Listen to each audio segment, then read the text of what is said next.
How to enable the video captions in your YouTube for Android or iOS devices.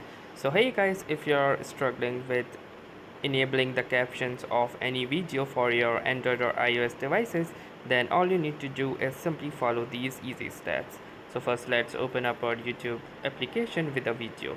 So as here you can see, this is a video, and if I play it, it will start playing without any captions or subtitles.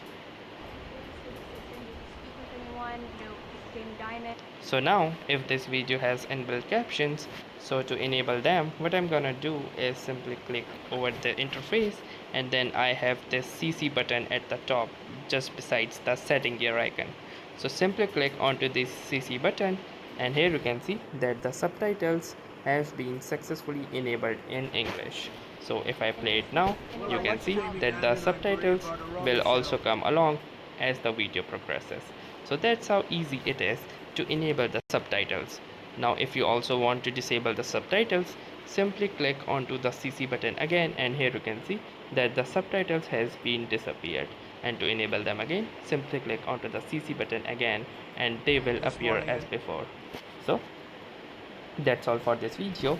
If this video helped you, make sure to drop a like, do comment on this video, and don't forget to subscribe to our channel. Thank you for watching and have a nice day.